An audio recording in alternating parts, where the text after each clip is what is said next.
ముకుంద వారసత్వం నుంచి పుట్టిన బంగారు అద్భుతం Purvi gold diamonds and silver November 1న కేపీహెచ్బిలో గ్రాండ్ ఓపెనింగ్. దీపావళి అయిపోయింది ఆల్మోస్ట్ 2 రోజులు. అందరూ టపాకాయలు కాల్చుకున్నారు. కొంతమందికి చిన్న చిన్న ప్రమాదాలయ్యాయి. కోలుకుంటున్నారు. అంతా బానే ఉంది అనుకునే టైంలో నిన్న రాత్రి పడుకున్నాము. పొద్దున్న లేచేసరికి 3:30కి కావేరీ బస్సు దగ్ధం కర్నూలు దగ్గర. ఆ బస్సు ఇక్కడి నుంచి బెంగుళూరు వెళ్తుంది హైదరాబాద్ నుంచి.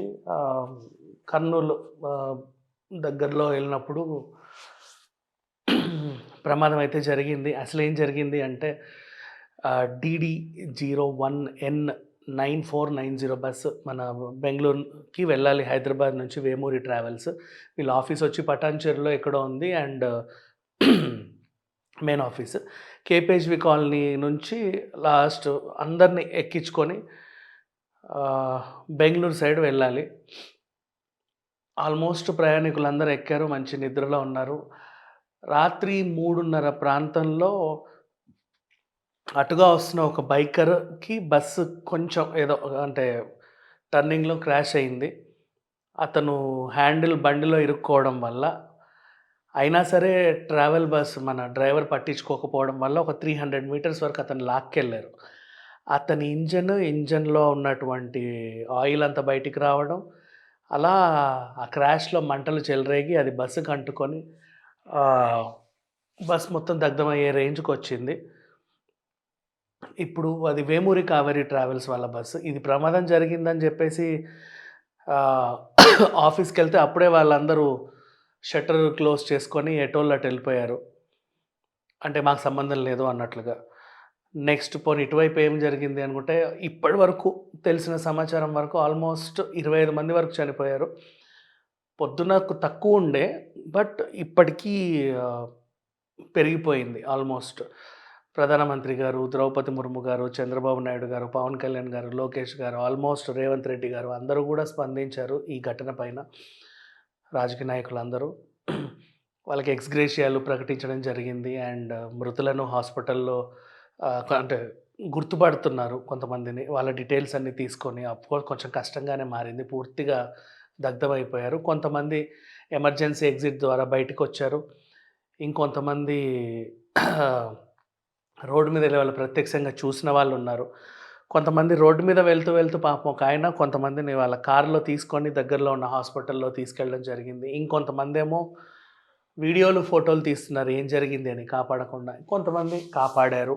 సరే ఏదో మొత్తానికైతే జరిగింది. బట్ చాలా పెద్ద ఇన్సిడెంట్. ఇప్పుడు ఈ బస్సు గురించి మాట్లాడుకుంటే లాస్ట్ 1 ఇయర్, 1.5 ఇయర్ గ్యాప్‌లోనే 16 కేసులు ఈ బస్ పైన. అంటే చలాన్లు సుమారు ఒక 23,120 రూపీస్ చలాన్లు ఉన్నాయి. అంటే 17 సార్లు ర్యాష్ డ్రైవింగ్ అనో, సిగ్నల్ జంప్ అనో, అదనో ఇదనో ఏదో ఒకటి.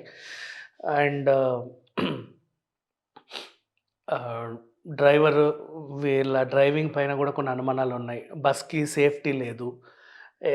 ఎమర్జెన్సీ ఎగ్జిట్‌ని పగలగొట్టాలని ఎంత ట్రై చేసినా టైంకి తెరుచుకోకపోవడంతో కూడా ప్రమాదం జరిగిన వాళ్ళు కొంతమంది ఉన్నారు. నెల్లూరు జిల్లాకు చెందిన వింజమూరు అనే ప్రాంతానికి చెందినటువంటి గోళ్ళవారిపల్లె. అక్కడ గోళ్ళ రమేష్ అని ఒక ఆయన, వాళ్ళ ఆవిడ అనూష, 30 ఇయర్స్ వీళ్ళకి. 2 పిల్లలు, 12 ఏళ్ళు శశాంక్ అండ్ చిన్న పాపకు వచ్చేసి ఎంత 10 ఇయర్స్ మాన్యత. వీళ్ళకేం జరిగింది, కుటుంబం పోయింది. అసలు వీళ్ళు అక్కడ పోవాల్సిన అవసరం ఏంటో కూడా చెప్తా. ఇతను బెంగుళూరులో హిందుస్థాన్ యూనిలివర్ కంపెనీలో పనిచేస్తున్నాడు సేల్స్ ఎగ్జిక్యూటివ్గా. Almost 15 years experience. బాగా పనిచేస్తున్నారు కదా అని చెప్పి దసరా దివాళీ గిఫ్ట్గా వీళ్ళకి ఏమొచ్చిందంటే హైదరాబాద్ ట్రిప్, చిన్న ఫ్యామిలీకి చిన్న హైదరాబాద్ ట్రిప్ వచ్చింది. ఓ 3 రోజులు హైదరాబాద్లో ఫ్యామిలీతో సహా హోటల్లో ఉండి ఈ హుస్సేన్ సాగర్, మన flyover bridge, Golconda, Charminar, Chowmahalla palace ఇవన్నీ తిరిగి తర్వాత మళ్ళీ బెంగుళూరు వెళ్ళిపోతారు. వీళ్ళు నెల్లూరుకి చెందిన వాళ్ళు యాక్చువల్లీ. సో అలా ట్రిప్ వచ్చింది కదా అని చెప్పి రావడం జరిగింది. ట్రిప్ ముగించుకొని వెళ్ళే దారిలో ఇది. నెక్స్ట్ సాఫ్ట్వేర్ ఇంజనీర్లు 2 అండ్ యశోదమ్మ గురించి మాట్లాడుకోవాలి. అసలు ఆ బైక్ ఏదైతే ఉందో బస్సుకి ఫస్ట్ ప్రమాదానికి కారణమైన బైక్ ఈడ్చుకెళ్తే అతన్ని ఈడ్చుకుంటూ వెళ్ళి చంపేశారు. అంటే చంపేసినట్టే. వాళ్ళమ్మ ఆవిడ రోదన అయితే వర్ణనాతీతం అసలు. ఏంటో ఇక చెప్పుకోలేము. అలాగే విలపిస్తా ఉంది.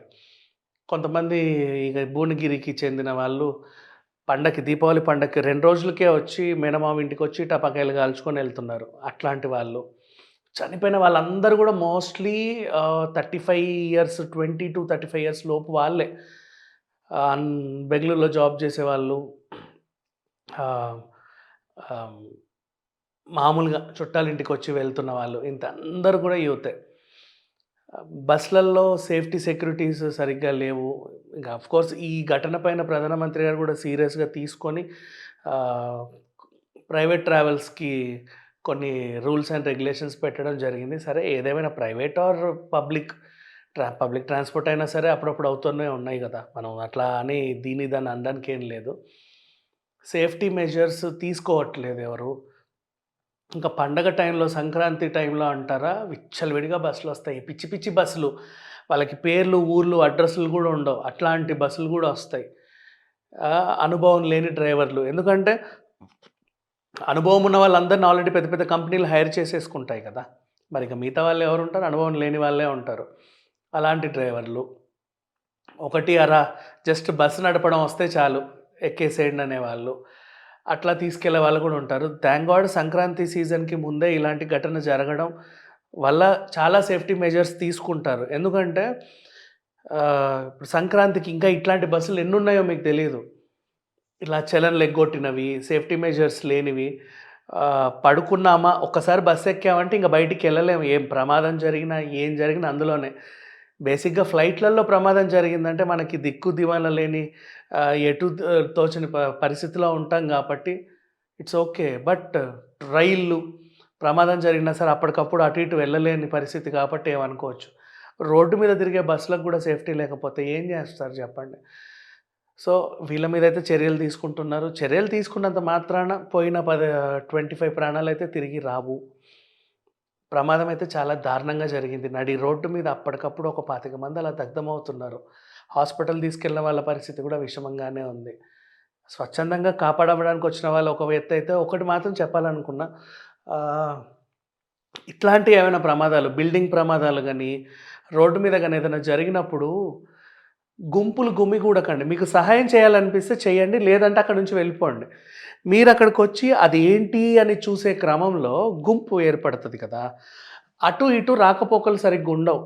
అంటే సరిగ్గా అంబులెన్స్ రావాలన్నా గూడా మిమ్మల్ని దాటుకొని టైంకి రాలేదు. ఈలోపు గూడా ప్రమాదం ఇంకా తీవ్రత పెరిగే అవకాశం గూడా ఉంటది. ఇప్పుడు సాధారణంగా రోడ్డు పైన మాల్స్ అవి కాలిపోయినయి చూసాం మనం కూకట్పల్లి, మియాపూర్ సైడ్‌లో.